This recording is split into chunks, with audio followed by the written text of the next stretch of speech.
Good morning, কেমন আছো তোমরা সবাই? তো চলে এসেছি একটা নতুন ব্লগ নিয়ে। আশা করছি আজকের ব্লগটা দেখতে তোমাদের খুব ভালো লাগবে। তো আজকে হচ্ছে গিয়ে সানডে, আর এখন বাজে বেলা 11টা। সো আমি আজকে আবার মায়ের কাছে যাচ্ছি। আমি খুব এক্সাইটেড, বিকজ আমরা ঘুরতে যাচ্ছি সেই কারণে। তো আমার ব্যাগ ট্যাগ গোছানো হয়ে গেছে, ওই যে ওখানে একটা ব্যাগ নিয়ে আজকে আমি চলে যাব, আর একটা ব্যাগ অভি নিয়ে যাবে পরশু দিনকা। তো বেসিক্যালি আমরা তিনজন যাচ্ছি, আমি, অভি, আমার মা যাচ্ছি ঘুরতে। তো কোথায় যাচ্ছি সেটা পরে বলবো, এখন বলছি না আমি। তো ইয়েস, সব গোছানো হয়ে গেছে, সব ঘরটার ক্লিন করে নিয়েছি। আজ এই রিং লাইটটা খুলে আমি এটা রেখে দিয়েছি। এটা অভি যাওয়ার দিনকা নিয়ে যাবে, কারণ এই রিং লাইটটা আমার প্রয়োজন ওখানে, তাই জন্য এটা খুলে রাখলাম। ও খুলে নিতে পারতো, বাট তাও আমি খুলে নিয়েছি। আর একটা জিনিস তোমাদেরকে দেখাই, ঘরে কাজ না থাকলে যেটা হয়।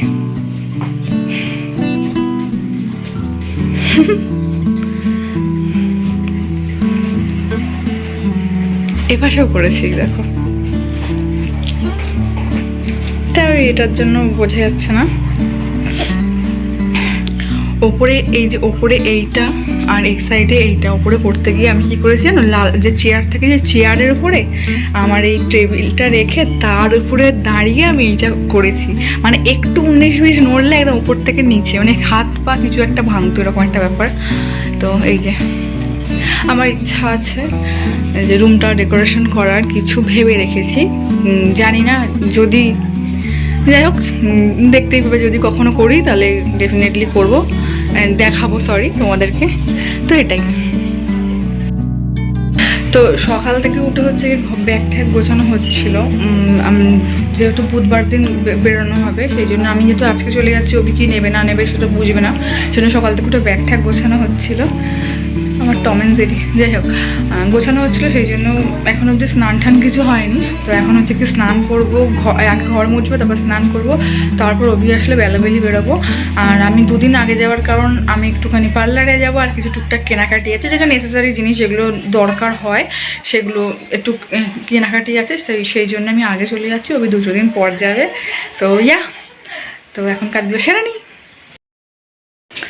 ফাইনালি রেডি হয়ে গেছি, এখন বাজে 3টে, 3:30 খেয়ারটা ধরবো। তো চলো ঠাকুর প্রণাম করে বেরোনো যাক।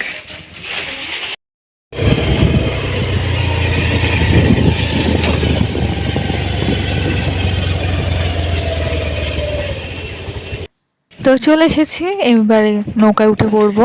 আর আমি একটু ডট টাইমে এসেছি, আমি উঠবো আর নৌকাটা ছেড়ে দেবে। এবারে ওপারে যাওয়ার বেলা, উঠে পড়েছি। তো চলো।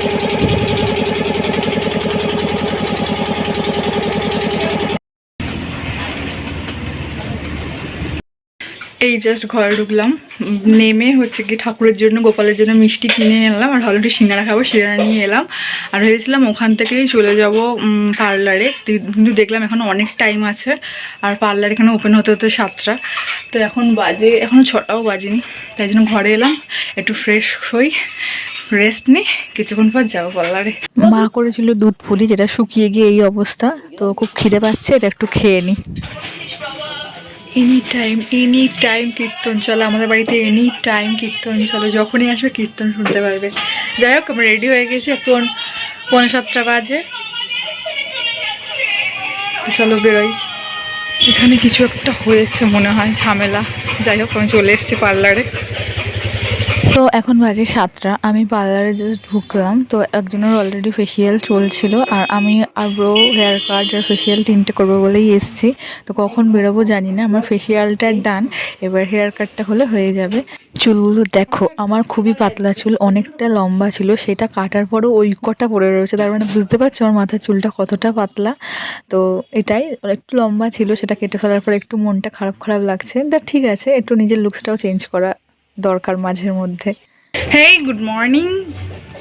আমি কালকের রাত্রেবেলা ব্লগটার এন্ড করিনি, কারণ সত্যি কথা বলতে আমার ওই পার্লার থেকে আসার পর মনটা না খুব খারাপ লাগছিল।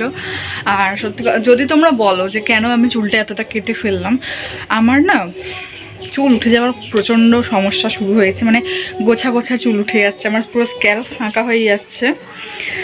তো ডক্টরের কাছে যখন গেছিলাম ট্রিটমেন্ট নিতে, ডক্টর বলছে চুলটা একদম কেটে ছোট করে দেওয়ার কথা। তো ছোট করবো ভেবেছিলাম, কিন্তু এতটা ছোট করবো ভাবিনি। হয়ে গেছে, যিনি মানে পার্লারের উনিও অতটা বোঝেনি যে এতটা হয়ে যাবে, বা যাই হোক কিছু একটা কারণে এতটা ছোট হয়ে গেছে, তো কোনো ব্যাপার না। ওটার জন্য আমি কাল রাত্রে মন খারাপ করে কাল রাতেই ওটাকে ছেড়ে দিয়েছি। খুব মনটা খারাপ হচ্ছিলো যে অত বড় চুলটা আমি কেটে ফেললাম, বাট ঠিক আছে, কোনো ব্যাপার না, আবার চুল বেড়ে যাবে, চুলই তো আবার বেড়ে যাবে। তো মন খারাপ বেশিক্ষণ ওটা নিয়ে থাকলে হবে না, কারণ কালকে রাত্রে এসে মায়ের কাছে খুব বকা খেয়েছি, খুব আমার সেই ইচ্ছাটাই হয়নি যে কালকে ব্লগটা এন্ড করি বা কিছু বলি। তো দেখা যাক, চুলটা বেড়ে যাবে, ট্রিটমেন্ট হচ্ছে, মানে মাথায় চুল না গজালেও যেইটুকানি আছে সেইটুকানি বাড়বে একটু, সেটা আমি জানি। বাট এই যে খুব ছোট হয়ে গেছে চুলটা। ঠিক আছে, সামনে ঘুরতে যাচ্ছি, এটা নিয়ে মন খারাপ করবো না, ওইটা নিয়ে হ্যাপি থাকার চেষ্টা করি। তো আজকে সারাদিনে সেরকম কোনো কিছু প্ল্যান নেই, এখন যাব রান্না করব। স্নান টান সেরে নিয়েছি কারণ কালকে একাদশী, তো আজকে স্নান টান কমপ্লিট করে একদম ভালোভাবে রান্নাবান্না বসাতে হবে, মায়ের একাদশী যেহেতু কালকে। আর বিকালবেলা একটু বেরাবো, টুকটাক কিছু নেসেসারি জিনিস কেনাকাটির আছে, তো সেইগুলোই করতে বেরাবো। তো চলো, এই ব্লগটা এখান দিয়েই আবার কন্টিনিউ হোক। এই যে রান্না বসিয়ে দিয়েছি, পালং শাক আর ফুলকপি আলুর তরকারি হবে। পালং শাকে শিম দেওয়া যাবে না, কিছু একটা ব্যাপার আছে, একাদশীতে হয়তো শিম টিম খাওয়া যায় না। দুপুরবেলা খেয়ে দিয়ে ঘুমিয়ে পড়েছিলাম, তো এখন হচ্ছে ব্যাগ গোছানোর পালা চলছে। এই যে সব বিছানার মধ্যে নিয়ে ছড়িয়ে ছিটিয়ে হচ্ছে গিয়ে নিয়ে বসেছি, এটা ব্যাগটা এখন আমি গোছাবো। তো ভাবছিলাম আমার জন্য একটা শাড়ি নেব যাওয়ার জন্য, তো জানি না, দেখা যাক, বেরিয়ে এখন বেরোবো। মা রুটি করে নিল, এবার রাতের খাবার কমপ্লিট হলো, এবার আমরা বেরোবো। তো যদি কিছু পছন্দ হয় সেরকম তাহলে কিনবো, না হলে যেইটার জন্য যেইগুলো কেনার জন্য যাচ্ছে সেগুলো কিনেই চলে আসবো। দেখতেই পাচ্ছ আমরা চলে এসেছি শাড়ি কিনতে, তো দেখা যাক, তবে খুব হেভি কিছু কিনবো না, আমার ইচ্ছা আছে সফট হ্যান্ডলুমের মধ্যে কিছু নেওয়ার। তো যেটা পছন্দ হয় সেটা নেবো। আমার এই রেটটা প্রচণ্ড পছন্দ হয়েছে, যেটা পছন্দ হবে সেটাই নেব। তো আজকের ব্লগটা এখানেই এন্ড করছি, আবার কালকে নতুন ব্লগ নিয়ে আসবো। আজকের ব্লগটা কেমন লাগলো প্লিজ কমেন্টে জানিও। সবাই ভালো থেকো।